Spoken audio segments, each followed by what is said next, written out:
अस्सलाम वालेकुम, कैसे हैं आप सब। उम्मीद है बिल्कुल ठीक ठाक होंगे। गर्मियों में बहुत सारे ऐसे प्लांट्स हैं जिनमें फ्लावरिंग शुरू हो जाती हैं। सर्दियों में उनमें फ्लावरिंग नहीं होती है, उनके सारे लीव्स झड़ जाते हैं और जैसे ही गर्मियाँ स्टार्ट होती हैं लीव्स भी निकलना शुरू हो जाते हैं और फ्लावरिंग भी स्टार्ट हो जाती है। इस प्लांट को लेगिस्ट्रोमिया का प्लांट कहते हैं। इसके अलावा इसको प्राइड ऑफ इंडिया प्लांट भी कहा जाता है और भी बहुत सारे नाम हैं, लेकिन लेगिस्ट्रोमिया और प्राइड ऑफ इंडिया ज़्यादा मशहूर हैं। जब गर्मियाँ स्टार्ट हुई थी तो इसके अंदर फिर लीव्स निकलने शुरू हुए और फिर आहिस्ता आहिस्ता इसमें फ्लावरिंग शुरू हुई और फिर देखिए कि सारे ही ब्रांचेस में फ्लावरिंग आहिस्ता आहिस्ता स्टार्ट हो रही है।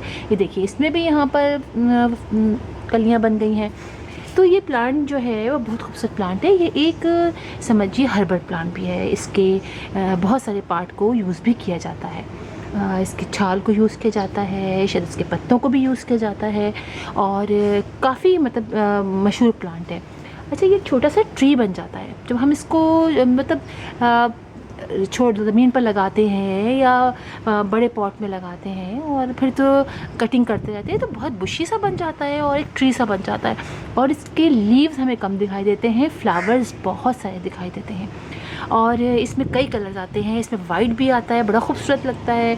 इसी तरह इसमें पिंक भी होता है, मतलब कई कलर्स में इसमें फ्लावर्स आते हैं और काफ़ी हार्डी प्लांट भी है ये। और सर्दियों में हुआ ये कि इसके सारे लीव्स झड़ गए और बड़ा अजीब सा लग रहा था, खाली खाली डंडियाँ सी थी, लेकिन पानी हम वैसे ही देते रहे इसको हर महीने फर्टिलाइज़ करते रहे। तो जैसे गर्मियाँ स्टार्ट हुई और इसमें फिर लीव्स और फ्लावर निकलने लगे। जून समझिए मई से लेके अगस्त सितंबर तक इसमें फ्लावरिंग होती रहती है। इसी तरह इसमें फ्लावर्स निकलते रहते हैं और फिर सीड भी बनते हैं। यही जो ये इसका पोर्शन है यहाँ जैसे ये हो जाएगा उसके बाद इसमें फ्लावर, जहाँ ये ग्रीन सा पोर्शन होता है ना इसका, जहाँ से ये निकलता है फ्लावर निकलते हैं, ये जो आगे से पीछे से निकलता है ना ग्रीन पोर्शन, इसी में सीड बन जाता है। सीड से भी ग्रो किया जाता है और ये कटिंग से भी ग्रो कर लिया जाता है। और इसके अलावा ये कि इसकी सॉइल अगर आप कहें तो सॉइल इसके हम हर प्लांट की तरह, वैसे तो ये हर सॉइल में चल जाता है, इसके लिए कोई ऐसा नहीं है। ज़मीन में भी आप इसको हर सॉइल में लगा सकते हैं, लेकिन जब पॉट बनाते हैं तो उसमें ज़रा सी अच्छी वेल्डन सॉइल और जैसे रिच सॉइल डालते हैं जिसकी फ्लावरिंग बहुत होती है। इसकी रूट्स बहुत फैलती हैं। ज़मीन में जब मैं जगह लगा देखा था तो उसको देखा इसकी, और उन्होंने बताया भी कि इसकी रूट्स बहुत दूर दूर तक चली जाती हैं और गमले में ही बहुत इसकी रूट्स फैल जाती हैं। लिहाजा कोशिश कीजिए इसको 16 इंच के तक के पॉट में लगाइए तो अच्छा ही ग्रो करेगा। अच्छा, कटिंग करते रहिए, कटिंग करते रहेंगे ना तो फिर ये अच्छा बुशी होता चला जाएगा, वरना होता ही है कि ये लंबा सा हो जाता है। मैंने थोड़ी सी मिस्टेक कर दी कटिंग करने में और उसके बाद मैंने इसकी पिंचिंग की है। देखिए जैसे मैंने यहाँ पिंचिंग की है, थोड़ी सी कटिंग की है, तो अब इसमें मज़ीद जो है वो ब्रांचेस निकलेंगी और फिर अगर मुझे लगा तो मैं इसको कट करके और इसको मैं फिर कटिंग के ज़रिए लगाने की कोशिश करूँगी। काफ़ी अच्छा प्लांट है। और इसके अलावा ये कि आप इसको डायरेक्ट सनलाइट में रख सकते हैं। हम अक्सर बात करते हैं कि डायरेक्ट सनलाइट में कौन सा प्लांट रखें, तो इसको डायरेक्ट सनलाइट में आप बिल्कुल ईजिली रख सकते हैं। ज़मीन पे तो डायरेक्ट सनलाइट में लगा लीजिए। पॉट में मैं इसलिए आपको ज़रा कहती हूँ कि पारसी शीशे में रखिए कि पानी का प्रॉब्लम हो जाता है, इसलिए कि पानी इस प्लांट को बहुत ज़्यादा चाहिए होता है। मैंने तो ये नोट किया कि मैं पानी डाल के जाती हूँ, थोड़ी देर गुजरती नहीं है या फिर खुश्क हो जाता है। लिहाजा पानी जो है थोड़ा ज़्यादा इसमें डालना पड़ता है। अगर आप धूप में रखें इसको तो पानी का बहुत ख्याल रखें, हर वक्त हल्का का मॉइस्ट रखेंगे तो इसके अंदर बहुत अच्छी फ्लावरिंग होगी। ठीक है, बहुत अच्छी फ्लावरिंग होगी और बड़े खूबसूरत से इसके नाजुक से फ्लावर होते हैं। और देखिए एक बात और कि जब अब रेनी सीज़न है तो जब बारिश का पानी इस पर गिरता है ना तो इसके लीव फ़ौरन झड़ जाते हैं। और वैसे भी अगर हम इसको वॉश करती हूँ, मैं जैसे कभी पानी डालती हूँ ऊपर, वैसे तो मैं कोशिश करती हूँ उससे पानी ना पड़े, लेकिन गलती से पानी डल जाता है तो इसके फ़ौरन फ्लावर गिर जाते हैं। तो ये भी हो जाता है कि आप उस पर पानी ना पड़े तो ज़्यादा बेहतर है इसके फ्लावर के ऊपर।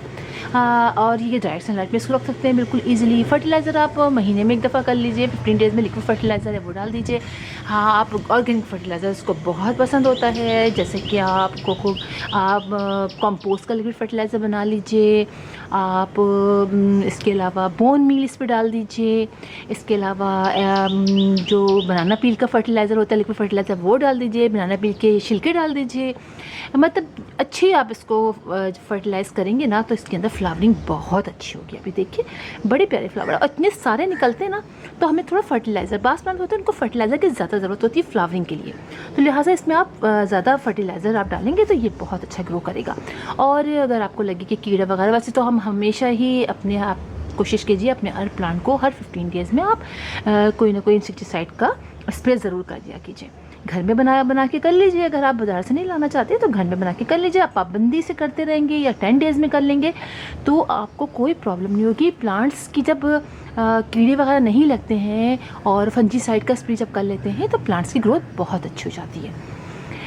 ये भी कर लें। और बाज़ लोग ये भी कहते हैं कि हम नहीं कर पाते, बहुत प्रॉब्लम लगती है, तो आप माली वगैरह जो आते हैं आप उनसे भी बात कर सकते हैं। वो भी बहुत से स्प्रे करते हैं और उनसे बात कर लीजिए, वो भी आपके प्लांट्स पे महीने में एक दफ़ा स्प्रे कर देंगे, 2 महीने में एक दफ़ा स्प्रे कर देंगे। तो इससे आपके प्लांट्स को केयर आपको नहीं करनी पड़ती। बहुत आप लोगों के क्वेश्चन आते हैं कि प्लांट ख़राब होंगे, तो वजह ये होती है कीड़े लग जाते हैं और हम भूल जाते हैं उन पर स्प्रे करना, फिर वो आहिस्ता पूरे प्लांट को ख़त्म कर देते हैं। तो आप इस पर स्प्रे ज़रूर कीजिए और बस इसको आप अपने घर में ज़रूर लगाइए, कोशिश कीजिए। लेकिन मुझे ये बहुत अच्छा लगा, मेरे घर में ये काफ़ी अर्से से है और इतने अच्छे इसके फ्लावर्स लगते हैं और भरे भरे से, और पर्पल फ्लावर तो वैसे मुझे बहुत पसंद भी है।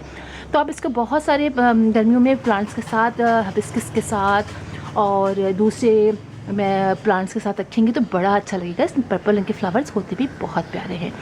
तो फिर इंशाल्लाह आप लोगों से मुलाकात होगी किसी और वीडियो में, किसी और टॉपिक के साथ।